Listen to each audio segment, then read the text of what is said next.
Alright, y'all, I'm just gonna be getting things ready.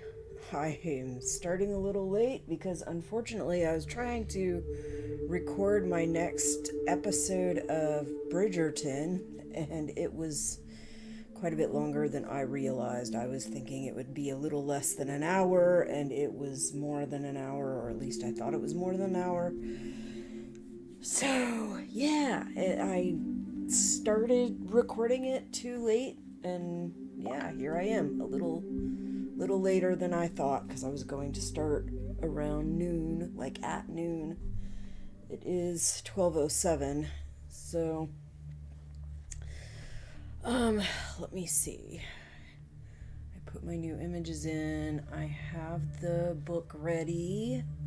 Let's go ahead and put in a chat.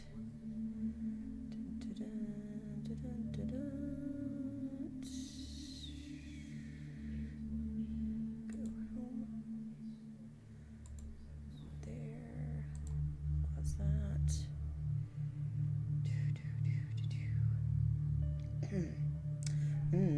Did I? Okay, I do have the desktop silenced, so you shouldn't be picking up anything from that, hopefully. Let's go ahead and put in a chat and see if it works.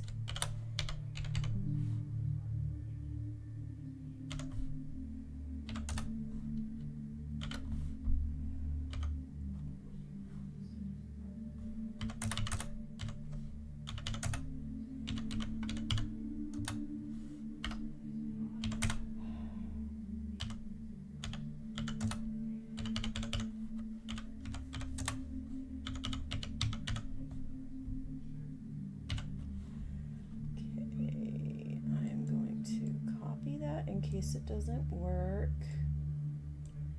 because a lot of times my first post doesn't seem to go through.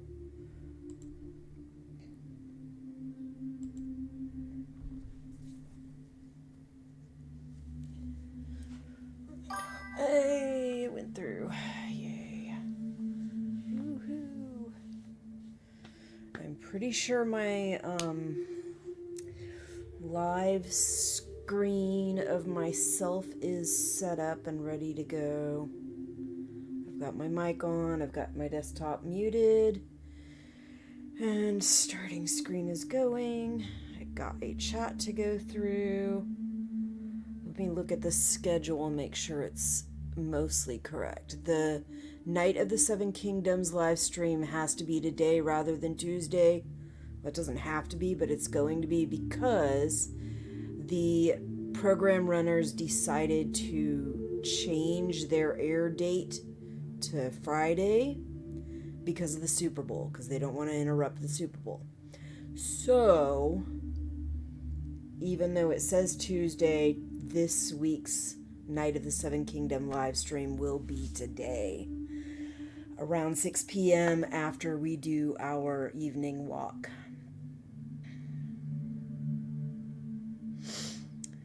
Bridgerton is still correct. Handmaid's Tale readings still Tuesday and Sunday. Tokyo Ghoul's reactions are still Fridays. I will be trying to post a short at some point with different options for my next anime reactions.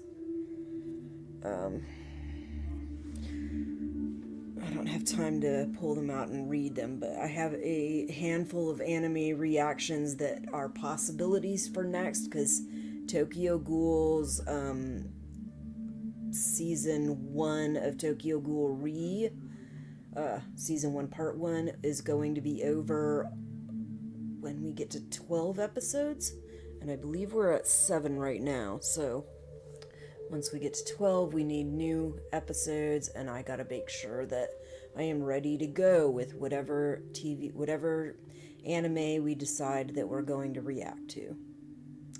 Anyway, this is almost ready to go, so I'm almost ready to go to my live stream. I will continue to do the 5 minutes for the starting point just to give me time to get ready and give y'all time to get ready for me. All right. Woohoo! Here I am. Let me quickly go turn on my bedroom light because that's a little dim. And I'll turn this side lamp on.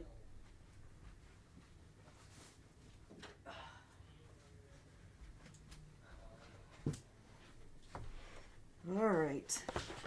Yes, I have a towel hanging on the back of my chair.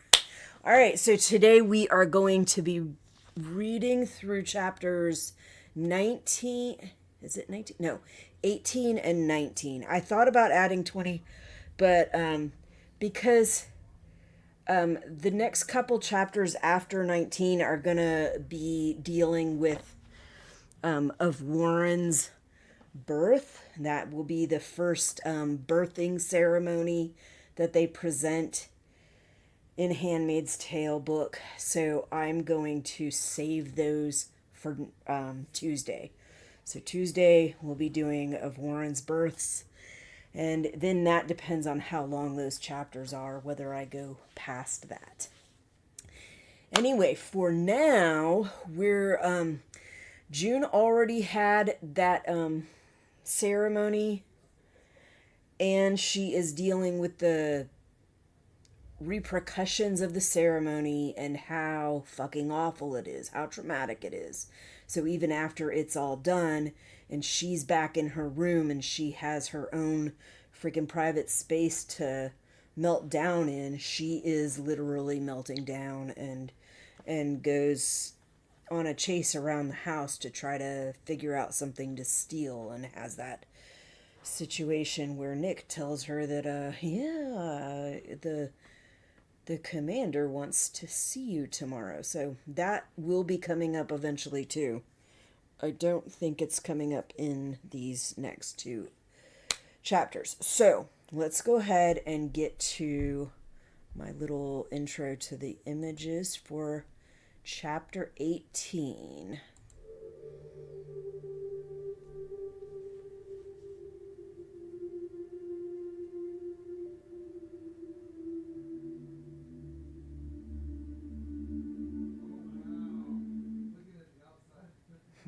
It looks like my zoom in and out did not work on that one.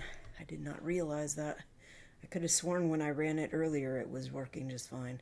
All right, so that is images that I could find of the missing persons thing. I honestly, because I had such a hard time finding nice clear images, I should have just gone back to the TV show and found one of the episodes where they had a clear picture of one of the missing people thing. And the reason that I chose the missing people bulletins is because there is a section in this where June is talking about how Luke is a missing person and she is a missing person, like all these people that she is thinking about, that she is remembering, and how maybe other people are remembering her. They're all missing persons. And so I wanted to put that in there because that's really what it reminded me of. Anyway, let's go ahead and get started with today's reading. I believe this is page 92 or 93. 92. No, 97. That was the last one from last week's. Okay, 97. Chapter 18. Hold on. See, I'm wearing this shirt that has a button in the back, and my hair just is constantly getting stuck on that button. It's so annoying. I like the shirt because it's all colorful and flowery and loose. It's airy, which is nice in Florida's heat, but the button is annoying. They really need to find a better way to do that. I lie in bed, still trembling. You can wet the rim of a glass and run your finger around the rim, and it will make a sound. This is what I feel like. this sound of glass. I feel like the word shatter. I want to be with someone, lying in bed with Luke, his hand on my rounded belly, the three of us in bed, she kicking, turning over within me. Thunderstorm outside the window. That's why she's awake. They can hear, they sleep, they can be startled, even there in the soothing of the heart, like waves on the shore around them. A flash of lightning, quite close. Luke's eyes go white for an instant. I'm not frightened. We're wide awake. The rain hits now. We will be slow and careful. If I thought this would never happen again, I would die. But this is wrong. Nobody dies from lack of sex. It's the lack of love we die from. There's nobody here I can love. All the people I could love are dead or elsewhere. Who knows where they are or what their names are now? They might as well be nowhere, as I am for them. I, too, am a missing person. Here goes my, trying to tear up over stuff. From time to time, I can see their faces against the dark, flickering like the images of saints in old foreign cathedrals. In the light of the drafty candles you would light to pray by, kneeling, your forehead against the wooden railing, hoping for an answer. I can conjure them, but they are mirages only. They don't last. Can I be blamed for wanting a real body to put my arms around? With it, I too am disembodied. I can listen to my own heartbeat against the bed springs. I can stroke myself under the dry white sheets in the dark, but I too am dry and white, hard, granular. It's like running my hand over a plateful of dried rice. It's like snow. There's something dead about it, something deserted. I am like a room where things once happened and now nothing does, except the pollen of the weeds that grow up outside the window, blowing in as dust across the floor. So even now, she is really thinking about that, strong desire to have somebody with her, to be held. She keeps thinking about Luke, but sometimes she reverts to somebody, like anybody. Right now, there is nobody here for me to love. Like they are all gone, dead, away, missing. Another one of those missing people. And we will see later on that she does act on that fucking desire, but she doesn't do it until Serena pushes her into a position that kind of makes it viable, makes it a viable option for her. Right now, it's not a viable option for her. All right. Here is what I believe. I believe Luke is lying face down in a thicket, a tangle of bracken, the brown fronds from last year under the green ones just unrolled, or ground hemlocks perhaps, although it's too early for the red berries. What is left of him?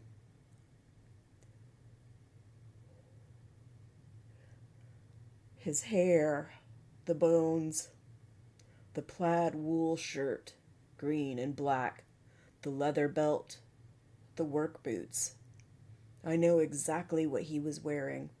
I can see his clothes in my mind, bright as a lithograph or a full-color advertisement from an ancient magazine. Though not his face, not so well. His face is beginning to fade, possibly because it wasn't always the same. His face had different expressions. His clothes did not. So that's another thing that we'll see and hear more of later, is this losing the faces of the people that we remember, like their faces fading, and having it harder and harder to remember them. Yet she remembers his clothes. His clothes don't change. And people as they're living their lives, they change.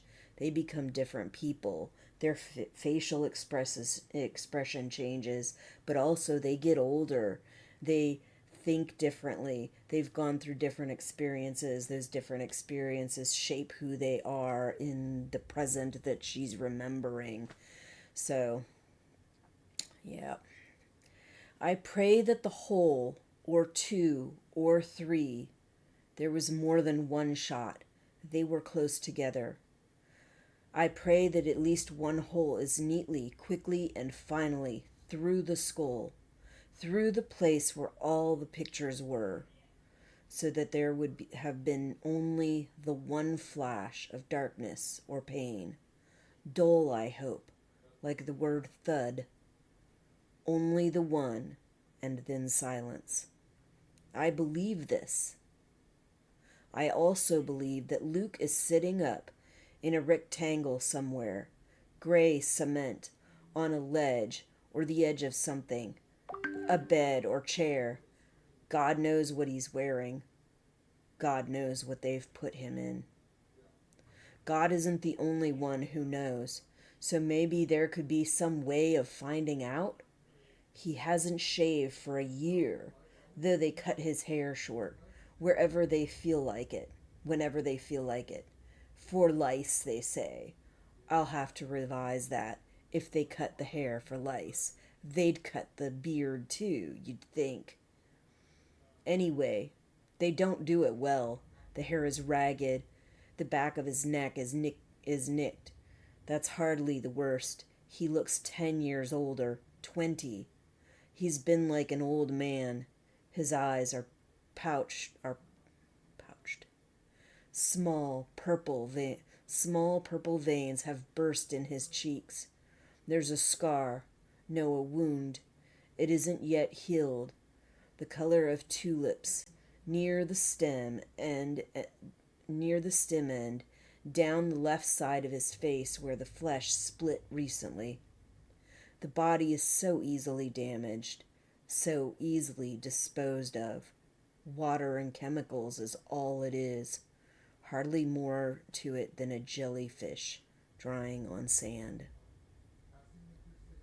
He finds it painful to move his hands, painful to move. He doesn't know what he's accused of. A problem? There must be something, some accusation. Otherwise, why are they keeping him? Why isn't he already dead? He must know something. They want to know. I can't imagine he hasn't already said whatever it is. I would.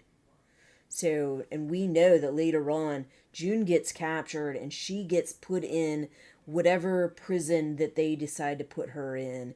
And we know that these things happen where they drill her and drill her and drill her.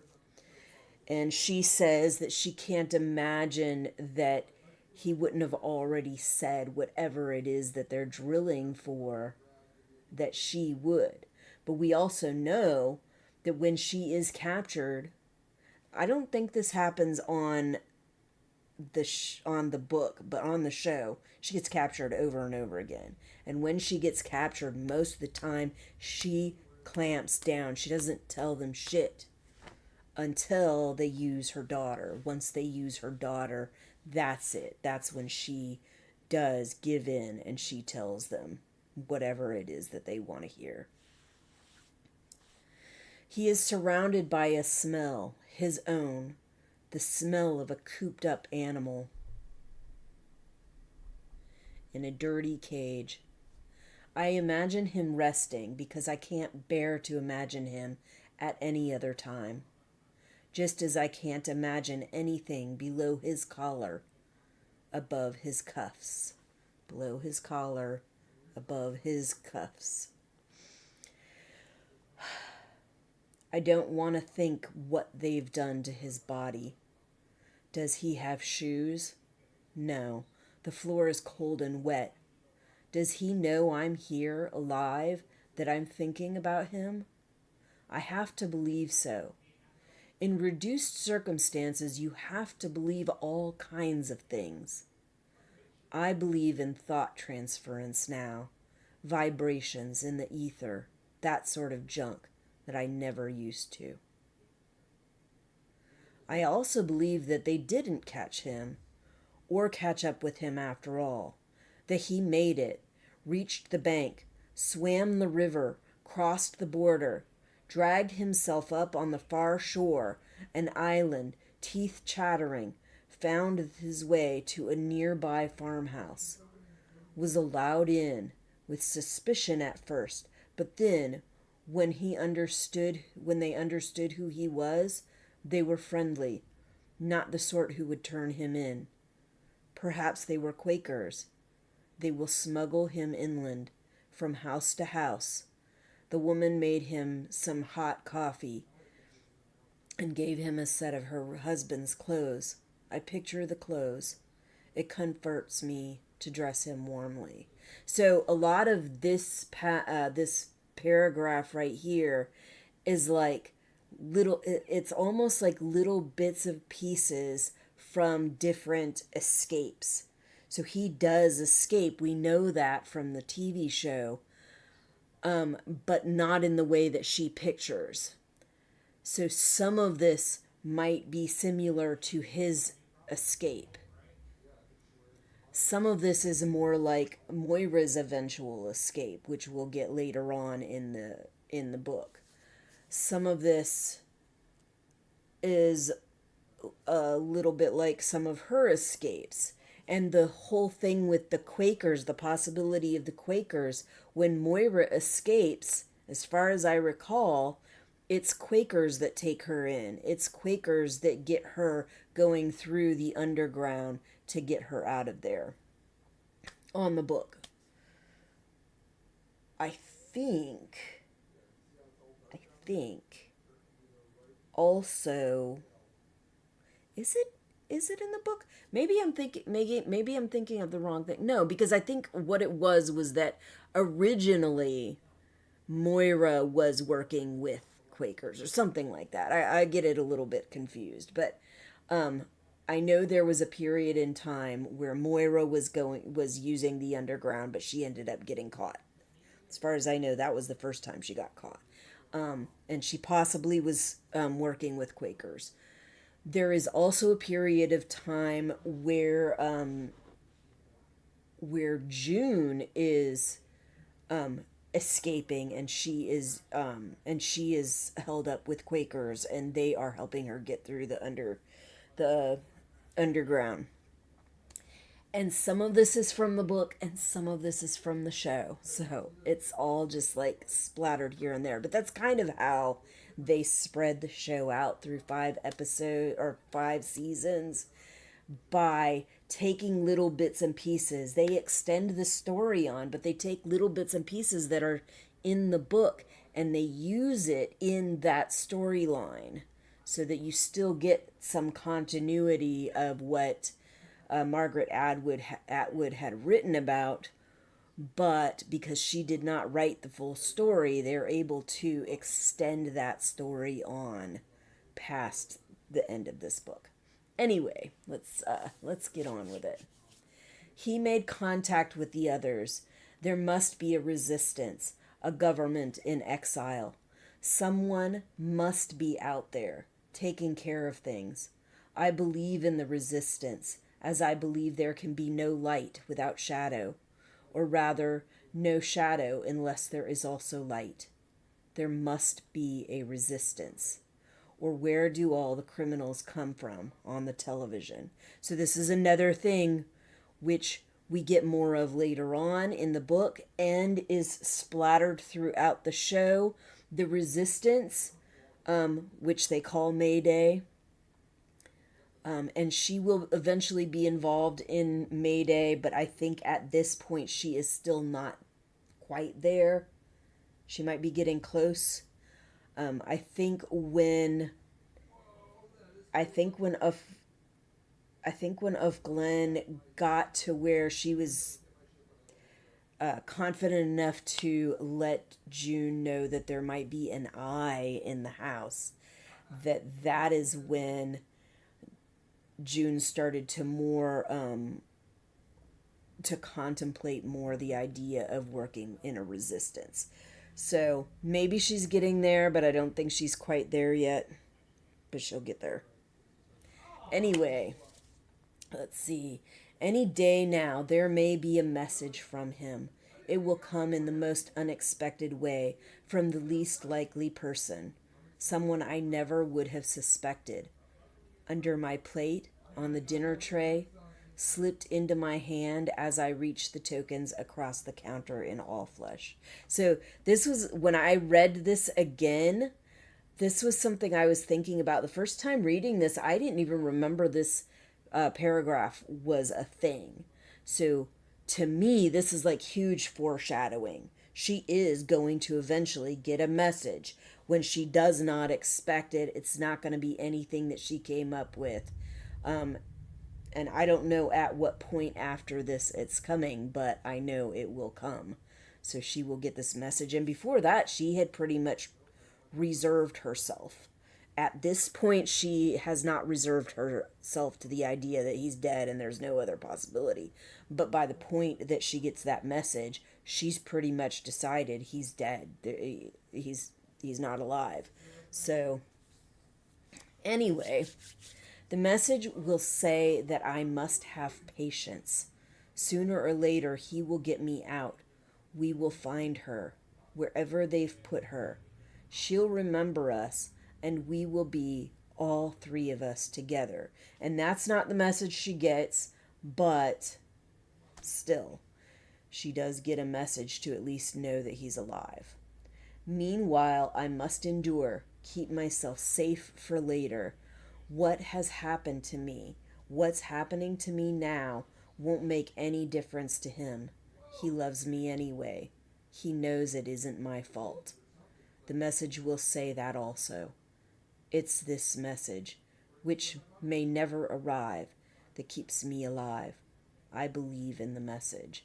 So, and that's another thing that later on, and I know I'm giving a lot of spoilers, but I feel like most people know these things already, and they're not like, I mean, I guess they are big spoilers, but at this point I'm like, you probably know enough to know that her husband does eventually show up. She does eventually get a message. And she eventually does get to where she can communicate with him, or he can communicate with her. And this is one of the issues that really evolves in the show, is that she feels like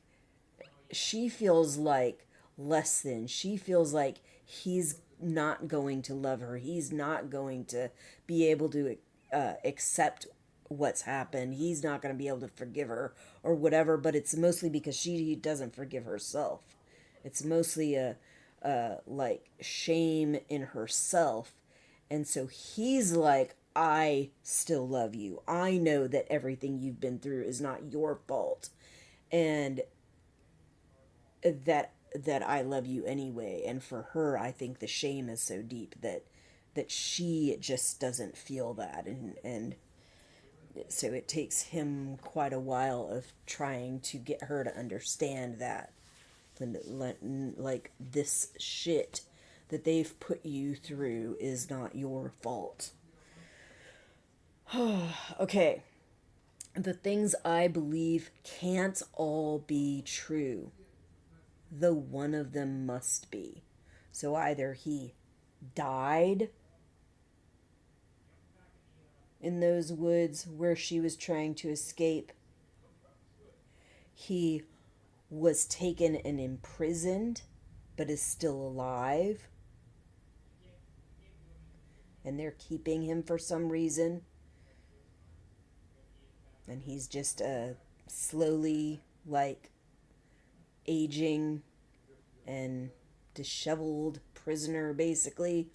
Or he did get away, and he did escape, and he is still alive, and he will try to come back for her or try to get to her in some ways. They can't all be true, but one of them must be. That's what she's saying. This is what she is processing through her mind over and over again throughout her time in Gilead. But I believe in all. I believe in all of them. 3 versions of Luke at one and the same time. This contradictory way of believing seems to me right now the only way I can believe anything. Whatever the truth is, I will be ready for it. This also is a belief of mine. This also may be untrue. One of the gravestones in the cemetery near the earliest church has an anchor on it and an hourglass, and the words, "In hope." In hope. Why did they put that above a dead person? Was it the corpse hoping, or those still alive? Does Luke hope? All right, so that's all of that chapter. Now we're going to go and I did not stop that. Try 19.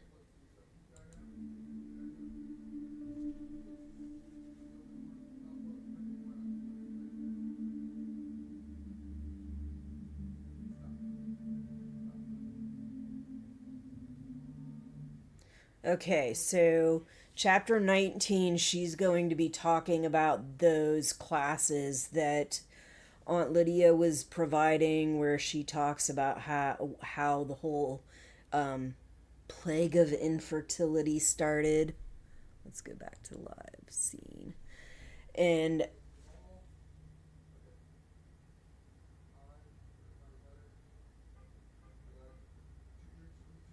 she talks about the toxins in the environment and stuff like that, and she talks about the radiation and all of that. And I think, from what I've gathered between the books and the show, that part of what Aunt Lydia is talking about is stuff that's already going on, that was already going on at the time with global warming, with all of that. But part of it is because of Gilead's freaking war against the fucking country. The idea of fucking bombing parts of America so that you can gain control of it. And I think there were also supposed to be like, what do you call it? Like accidents in power plants and shit like that caused radiation leaks also, which there have been accidents like that, but she's talking about in America. In America, and if you look at the Gilead maps, which I don't have on hand right now, but I definitely have them somewhere, the Gilead maps that actually show, I think, 3 major areas of the country that were almost completely wiped out by these by radiation, basically, whether it be a power plant accident or wars or what. And so large swaths of the country, and Gilead owns it, Gilead controls it, but that's what the colonies are, is these large swaths of the country that are radiated and toxic. Anyway, let's go ahead and get on with the next part. So, reading. Okay, so we are on part 8, birthday. This birthday is the off Warren birthday, I believe. But we start out with a chapter that just barely kind of touches on what they do on this ceremony day when these women give birth, but it doesn't go into detail. So next on Tuesday, that's when we'll go into the more detailed chapters. Chapter 19. I'm dreaming that I am awake. I dream that I get out of bed and walk across the room, not this room, and go out the door, not this door. I'm at home, one of my homes, and she's running to me in her small green nightgown with the sunflower on the front. Her feet bare, and I pick her up and feel her arms and legs go around me, and I begin to cry because I know then that I'm not awake. I'm back in this bed trying to wake up, and I wake up and I sit on the edge of the bed, and my mother comes in with a tray and asks me if I'm feeling better. When I was sick as a child, she had to stay home from work, but I'm not awake this time either. So she's like cycling through these different dreams and memories. And she says she wants to wake up. And in this dream, she wakes up, but it's still a dream. She's still not awake. After these dreams, I do awake. And I know I'm really awake because there is the wreath on the ceiling and my curtains hanging like drowned white hair. I feel drugged. I consider this. Maybe they're drugging me. Maybe the life I think I'm living is a paranoid delusion. And I've definitely seen shows like that where you'll go through the whole show or the whole movie and everything is like so fucked up and you're like, oh my God. And then they get to the end and it turns out the person is like actually having delusions and that they're imagining this whole thing, or that they dreamed this whole thing, or that it was a big nightmare or something like that. But that's not what the situation is here. She is not having a paranoid delusion.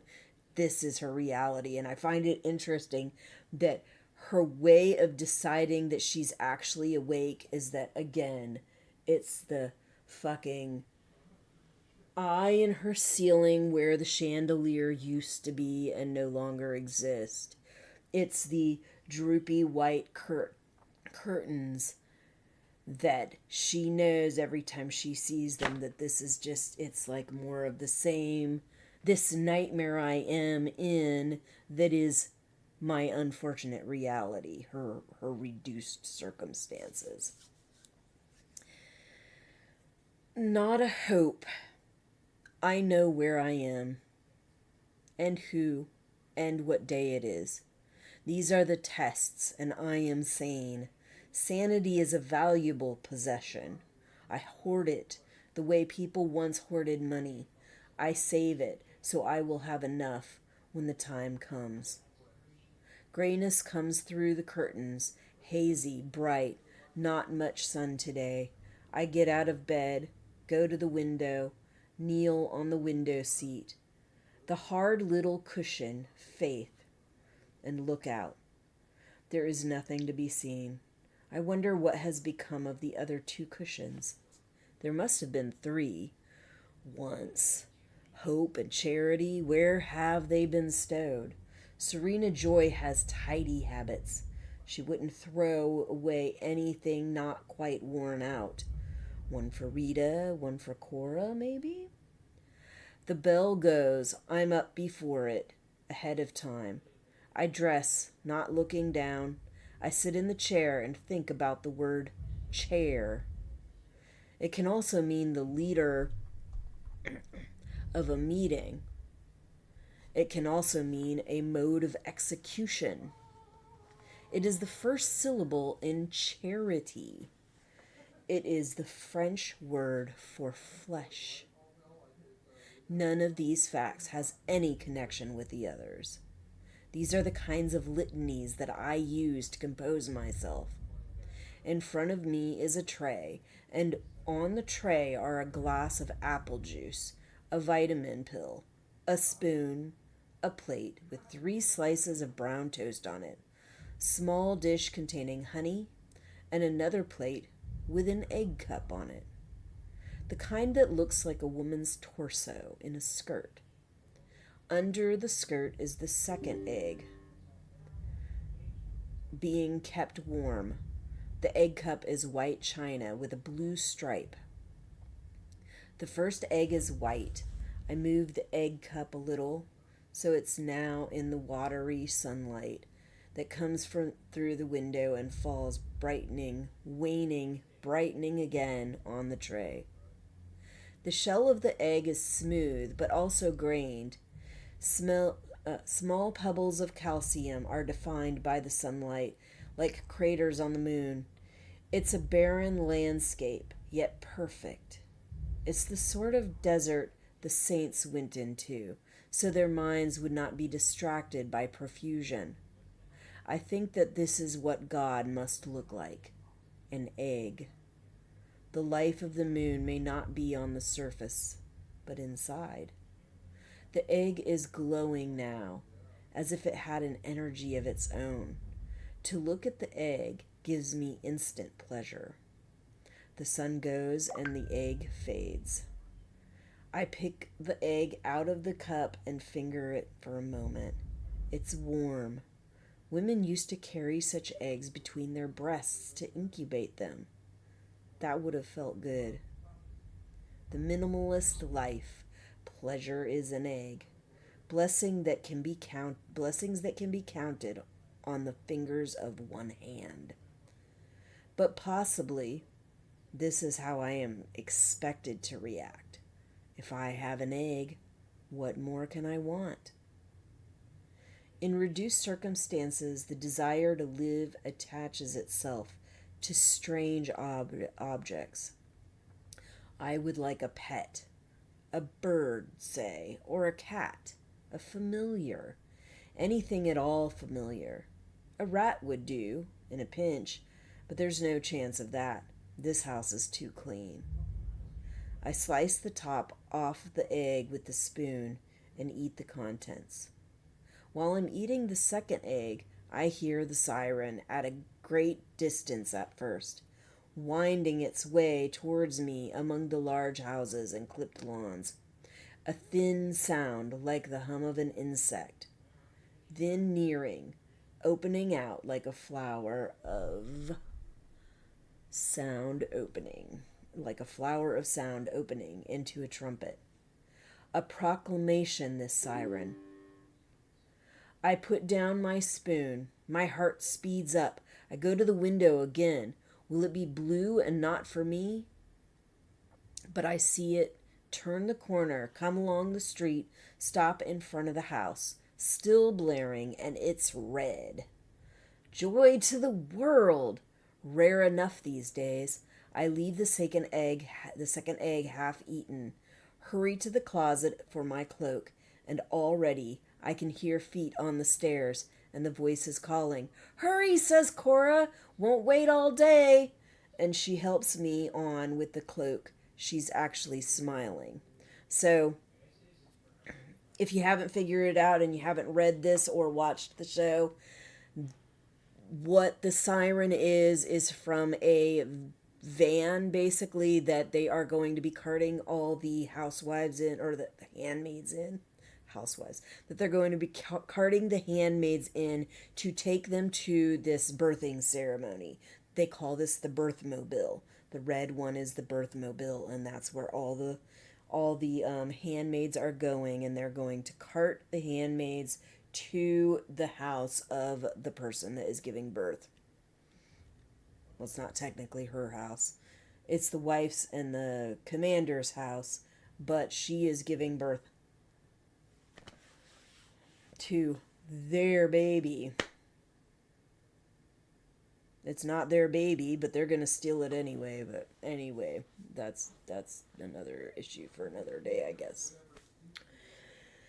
And because the births do not happen very often, most babies never come to term. Most babies are unborn.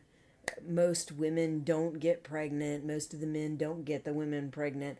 The reality is that these situations where you have a live birth happen so rarely that even the handmaids are excited about it.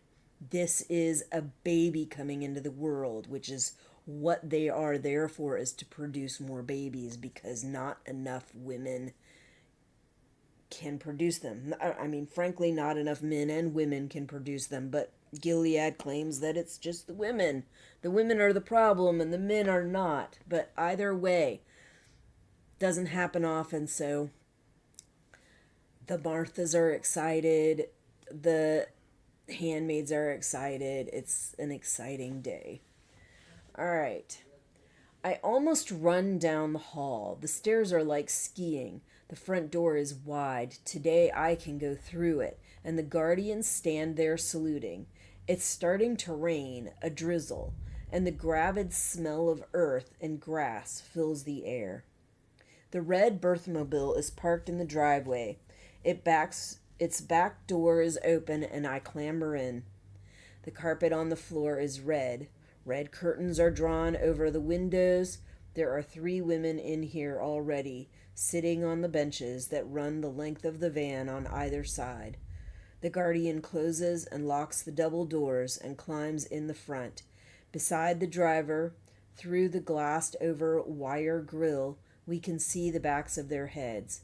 We start with a lurch, while overhead the siren screams, "Make way! Make way!" So this whole van, the outside is red, the inside is red, the drapes are red, and the women are all in red. So just lots of red. I did think about putting the image of them going down the road in the birthmobile, but I decided against it because I thought this other image was more important. And what was that image? That was the image of Aunt Lydia talking about the unbabies, which we will get to shortly, I believe. "Who is it?" I say to the woman next to me, into her ear, or where her ear must be under the white headdress. I almost have to shout. The noise is so loud. "Of Warren," she shouts back. Impulsively, she grabs my hand and squeezes it as we lurch around the corner. She turns to me, and I see her face. There are tears running down her cheeks. But tears of what? Envy? Disappointment? But no, she's laughing. She throws her arms around me. I've never seen her before. She hugs me. She has large breasts under the red habit. She wipes her sleeve across her face. On this day, we can do anything we want. I revise that, within limits. Across from us on the other bench, one woman is praying, eyes closed, hands up to her mouth. Or she may not be praying. She may be biting her thumbnails. Possibly she's trying to keep calm. The third woman is calm already. She sits with her arms folded, smiling a little. The siren goes on and on. That used to be the sound of death, for ambulances or fires. Possibly it will be the sound of death today also. We will soon know. What will of Warren give birth to? A baby, as we all hope? Or something else? An unbaby with a pinhead, or a snout like a dog's, or 2 bodies, or a hole in its head, or no arms, or webbed hands and feet. There's no telling. They could tell once with machines, but that is now outlawed. What would be the point of knowing anyway? You can't have them taken out. Whatever it is must be carried to term. So think about that. These ladies are very excited because they're going to a live birth, but there's no guarantee that this baby is actually going to be born alive. There's no guarantee that the baby will not be deformed. There's all kinds of things that could be wrong with it. And no matter what, Gilead does not use technology to try to find out if the baby is okay. And she says it's outlawed, that it's not allowed, but we've seen that they have certain technology that they are willing to use in medical situation. in medical situations.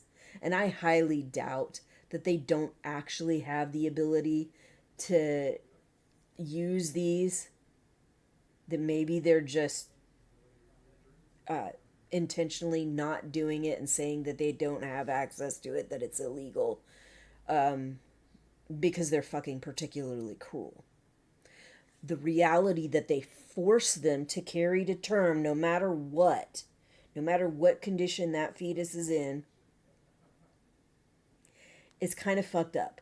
Because once that baby is born, if it is fucked up, they get rid of it. If it's born dead, it's dead. There's nothing they could do about it. But they do talk about there are unbabies. They don't see them again. Why do they not see them again? Because these people are fucking disposing of them. They do not keep people alive that they feel they don't get any use out of. Unless they actually let them go. And as far as I understand, the only people that they carted the fuck out of Gilead were the people from Ham, and all the rest of them, they either made use of them or they killed them. That's it. So just think about that. They force you to carry this baby to term. They do not check to see if this baby is going to be born like that and they're going to freaking terminate it anyway. Most likely they could, even though they claim that it's outlawed, even though they claim they don't have this technology. And they force you to, like, it's so jacked up. And if you do give birth to a live, healthy baby, they force you to give it away to this wife and commander. Like, the most you're allowed to do is breastfeed it, and that's it. And then you lose all access to it. And I think they only have them breastfeed it for a year, and then that's it. So, 1 year, and then you have people like Serena who can't even deal with that, and they make them give up the right to freaking breastfeed massively early. So, just really messed up. Really, really messed up. All right. The chances are 1 in 4. We learned that at the center. The air got too full once of chemicals, rays, radiation. The water swarmed with toxic molecules. All of that takes years to clean up. And meanwhile, they creep into your body, camp out in your fatty cells. Who knows? Your very flesh may be polluted, dirty as an oily beach. Excuse me. Some death to shorebirds and unborn babies. No, sure death to shorebirds and unborn babies. Sometimes I really thought I saw some and it says sure. Sure death to shorebirds and unborn babies. Maybe a vulture would die of eating you. Maybe you light up in the dark like an old-fashioned watch. Death watch. That's a kind of beetle. It buries carrion. I can't think of myself, my body, sometimes, without seeing the skeleton, how I must appear to an electron. A cradle of life made of bones and within hazards, warped proteins, bad crystals, jagged as glass. Women took medicines, pills. Men sprayed trees. Cows ate grass. All that souped up piss flowed into the rivers. Not to mention the exploding atomic power plants along the San Andreas Fault. Nobody's fault during the earthquakes and the mutant strain of syphilis no mold could touch. Some did it themselves, had themselves tied shut with catgut or scarred with chemicals. How could they, said Aunt Lydia, or how could they have done such a thing? Jezebels, scorning God's gifts, wringing her hands. At a risk, it's a risk you're taking, said Aunt Lydia, But you are the shock troops. You will march out in advance into dangerous territory. The greater risk, the greater the glory. She clasped her hands, radiant with our phony courage. We looked down at the tops of our desks to go through all that and give birth to a shredder. It wasn't a fine thought. We didn't know exactly what would happen to the babies that didn't get past, that were declared unbabies, but we knew they were put somewhere, quickly away. There was no one cause, says Aunt Lydia. She stands at the front of the room in her khaki dress, a pointer in her hand, pulled down in front of the blackboard, where once there would have been a map, is a graph showing the birth rate per thousand for years and years. A slippery slope down past the zero line of replacement and down and down. Of course, some women believed there would be no cure. They thought the world would explode. That was the excuse they used, said Aunt Lydia. They said there was no sense in breeding. Aunt Lydia's nostrils narrowed. I mean, honestly, if you knew that your future was going to lay in a regime like Gilead, trying to give birth to possible babies for commanders and their wives, that you never get to freaking take care of yourself other than nursing, wouldn't that possibly be better to you to just fucking end this shit? Definitely not breed. Like, why would you want to bring a child into a world like that? So whether the world exploded or not, like, Gilead created a world that, in my opinion, was worse than if the world had just fucking ceased to exist. Like, come on. Such wickedness. They were lazy women, she says. They were sluts. And she's obviously making these judgments about women who would get an abortion. But really, nobody should have a fucking right to judge a woman in that situation but the woman herself. Like, she's the one that has to live with it. She's the one that has to decide this, make the decision, come to terms with whatever it is she decides, and deal with it for the rest of her life. She's the only one that should be judging this. Other people, they don't know her situation. They don't know her story. They don't know her life. So to me, they should not be making judgments about this at all. Not really.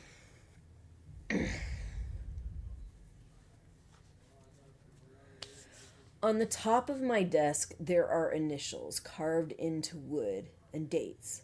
The initials are sometimes in two sets, joined by the word loves. J.H. loves BP 1954. O.R. loves L.T. These seem to me like the inscriptions I used to read about, carved on the stone walls of caves, or drawn with a mixture of soot and animal fat. They seem to me incredibly ancient. The desktop is of blonde wood. It slants down, and there is an armrest on the right side to lean on when you were writing on paper with a pen. Inside the desk, you could keep things. Books, notebooks.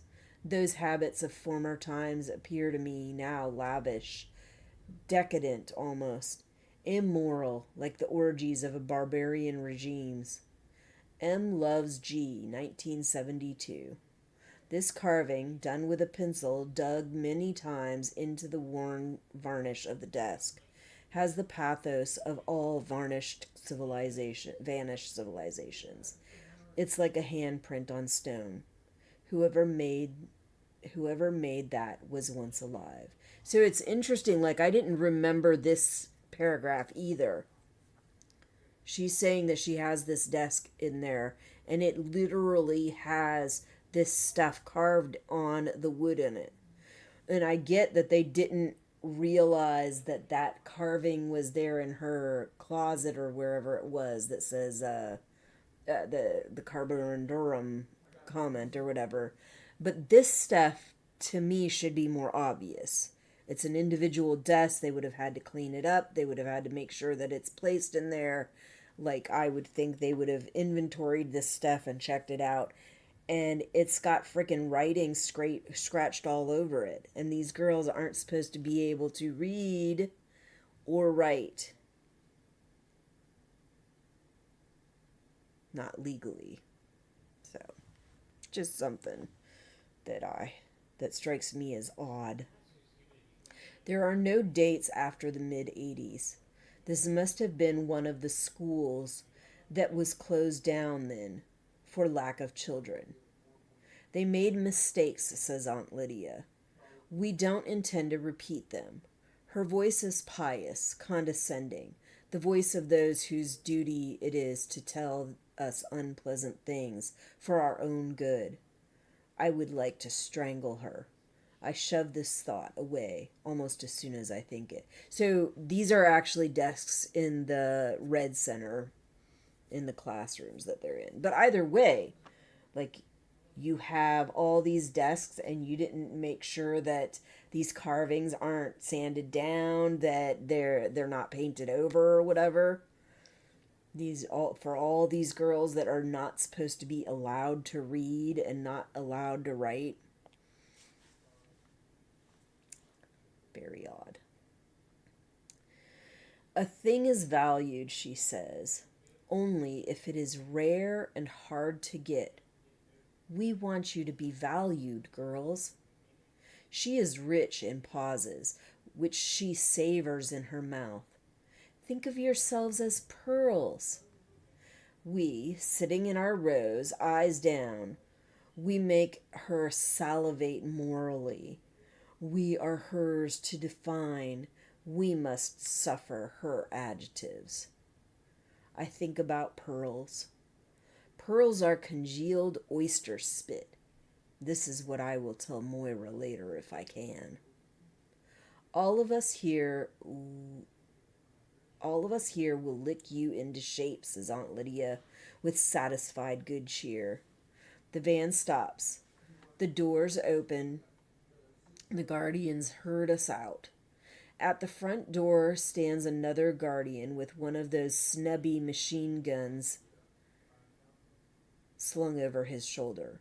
We file towards the front door in the drizzle, the guardians saluting. The big emerge van, the one with the machines and the mobile doctors, is parked further along the circular drive. I see one of the doctors looking out of the window of the van. I wonder what they do in there, waiting. Play cards, most likely, or read. Some masculine pursuit. Most of the time, they aren't needed at all. They're only allowed in if it can't be helped. So if something goes wrong with the birthing, with the pregnancy, whatever, they're on standby during the birthing ceremony in case something goes very badly, and then they can rush in to deal with it. It used to be different. They used to be in charge. A shame it was, said Aunt Lydia. Shameful. What she'd just showed us was a film made in an olden days hospital. A pregnant woman wired up to a machine, electrodes coming out of her every which way so that she looked like a broken robot, an intravenous drip feeding into her arm.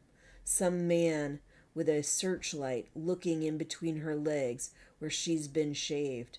A mere beardless girl, a tray full of bright sterilized knives, everyone with masks on. A cooperative patient. Once they drugged women, induced labor, cut them open, sewed them up. No more. No anesthetics even. Aunt Elizabeth said it was better for the baby.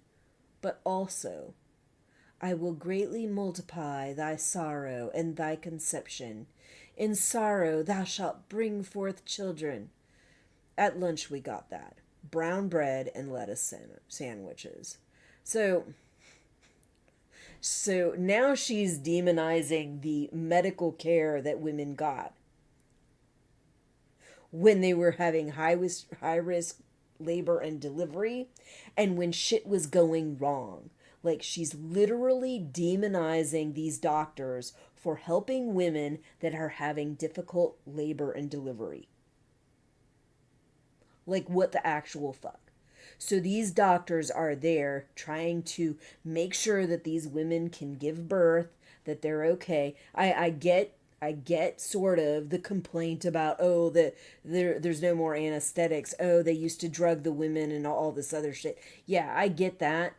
But the life-saving steps to keep a woman alive and keep her baby alive when there is a unsafe fucking delivery going on, when there's an emergency going on, that is not something anybody should have been demonizing when they're having a hard time giving live, healthy births. Like, what are your priorities here? Apparently, your priorities aren't really to give live birth. Your priorities are to only produce the kind of children that you want in the way that you want it.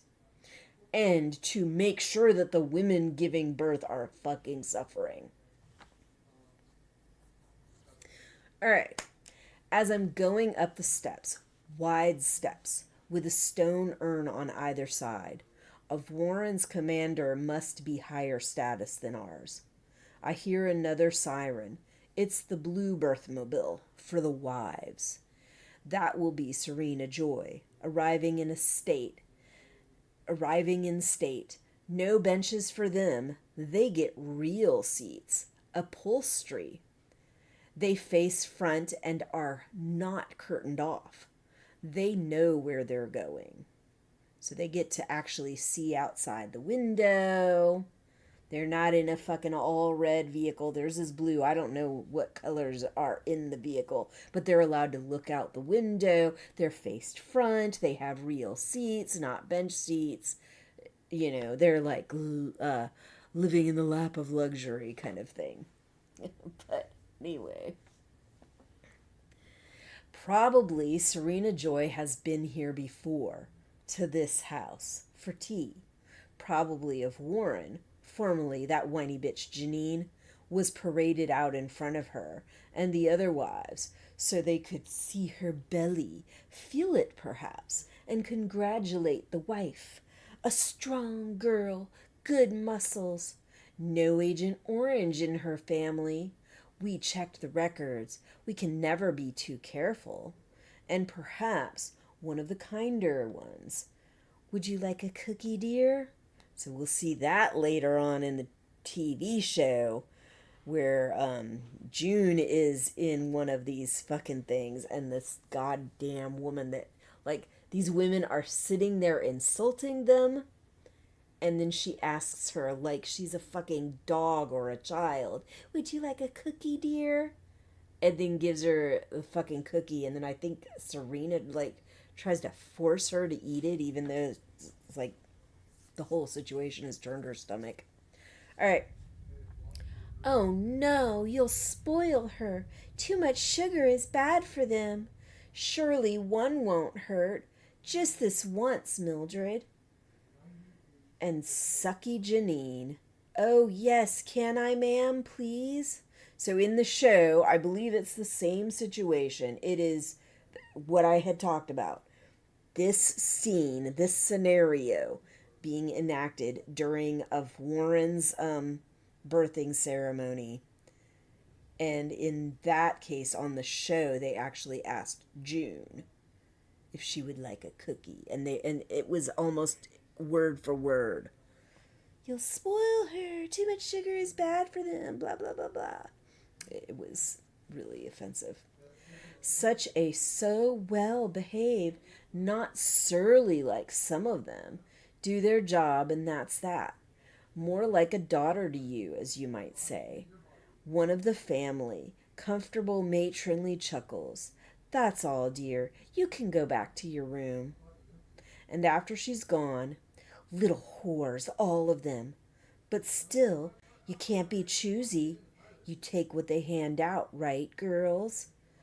That from the commander's wife. Oh, but you've been so lucky. Some of them. Why, they aren't even clean and won't give you a smile. Mope in their rooms, don't wash their hair. The smell. I have to get the Marthas to do it. Almost have to hold her down in the bathtub. You practically have to bribe her to get her to take a bath even. You have to threaten her. So like just constantly like treating these women like they're children, treating them like they're animals, like they're completely offensive and just constantly insulting. Talking to them like they're fucking babies when they're around, but as soon as they're gone, just insult after insult after insult. I had to take stern measures with mine, and now she doesn't eat her dinner properly. And as for the other thing, not a nibble, and we've been so regular. But yours, she's a credit to you. And any day now, oh, you must be so excited. She's as big as a house. I bet you can hardly wait. So so she says, I had to take stern measures with mine, and now she doesn't eat her dinner properly.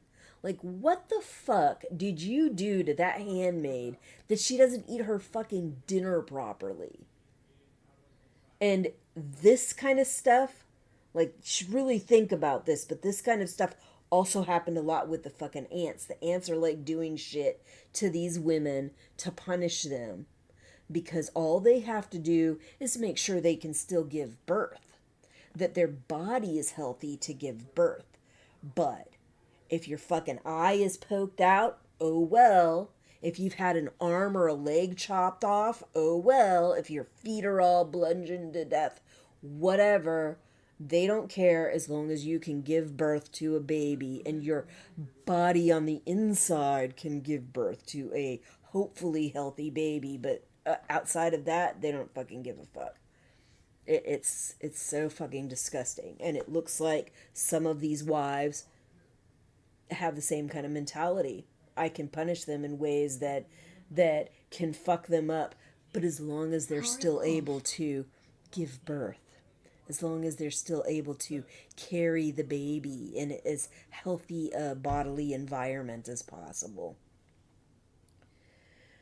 And there seems to be no fucking regard for the reality that when you fuck a person up like that and you traumatize a person like that, like, it causes other problems with your health. So even if you think that, oh, gouging a girl's eye out or fucking up her feet isn't going to do anything to hurt the baby, like, that's just bullshit. It could definitely hurt the baby. It could definitely hurt your health. It increases your stress level. Like, trauma causes all kinds of problems. And they have verified through studies, and I know we hear a lot of comments like that in Handmaid's Tale, although they've done studies, they have done studies, literally, that show that trauma when you're young extends on, and it doesn't just mess you up emotionally and mentally. It can cause real problems physically. Heart problem, like stress causes a lot of problems. And triggering from trauma, that's fucking stressful as fuck. Anyway, where was I? More tea? Modestly changing the subject. I know the sort of thing that goes on. And Janine, up in her room, what does she do? Sits with the taste of sugar still in her mouth, licking her lips, stares out the window, breathes in and out, caresses her swollen breasts, thinks of nothing. So June is still like in a very I think envious spot. Like she does not like Janine. Janine was treated like a pet student or whatever, probably because the fucking aunts gouged her goddamn eye out. But I don't know that that happened in the book. It doesn't sound like it's happened in the book. But basically, you fucking traumatize the girl, and then you feel so bad about the damage that you fucking did that you start treating her like she's your fucking pet student. And so at that point, June is still like very antagonistic towards her, and that's how she sees this. Oh, she like took this cookie and she's enjoying it and she's licking her lips or whatever. In the show, it was June got a cookie and June was like appalled by the whole situation, and June spit it out and washed it down the sink. But yeah, in this one, she's using it to look down on Janine. And Janine definitely does things in the book and in the show, at least early on, that give her reason not to like her. Give her reason to, like, look at her with antagonism and stuff like that. But I'm pretty sure that it is this situation. What goes on, maybe not right at this point. I think the birthing is part of it, but after the birthing, when Janine is really cracking up, I think that's when June really starts to feel bad for her, and she stops looking at her with antagonism and starts looking at her as somebody that needs to be protected and cared for. But we'll see that later. Anyway, that's all I got for now. So let's go back to my startup screen, and I will turn the clock off again like I did last time when I find it. Okay. All right, so again, we're doing the Handmaid's Tale live reads on Tuesday and Sunday. And so Sunday we'll be doing more with Janine's birth, more of the chapters with her birth. So that's what we're in part 8, birthday, and it's Janine's baby's birthday, basically. Her literal birthday. So that's what we'll be doing on Sunday. I haven't decided how many chapters I'll read, but usually it's just 2 or 3.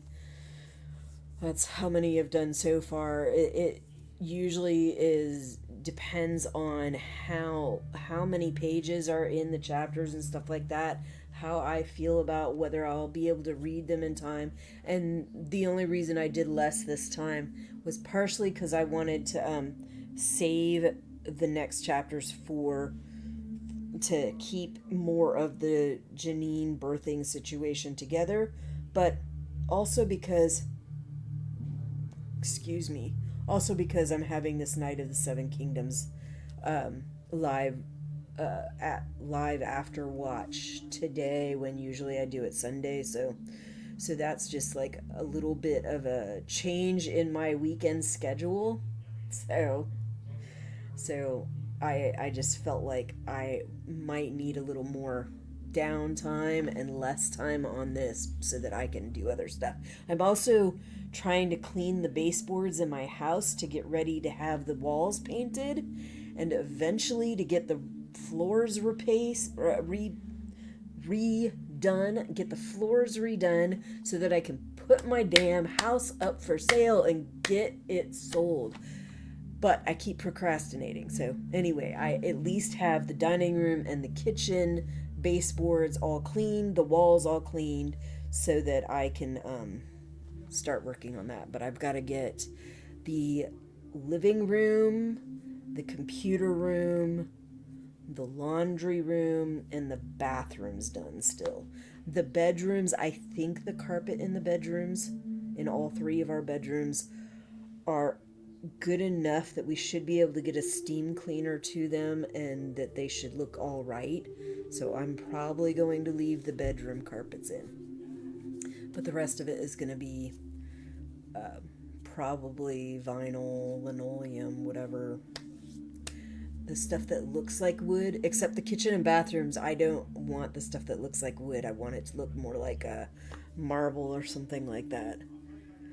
But anyway, so we've got Handmaid's Tale Tuesday, Sunday, Knights of the Seven Kingdoms Tuesdays, but not for this time. This time it's going to be today, this evening around 6.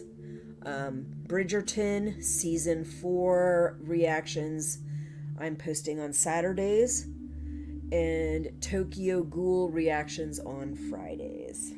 So that's all I got for you this week, or that's all I've got for you for now. I will see you when I see you.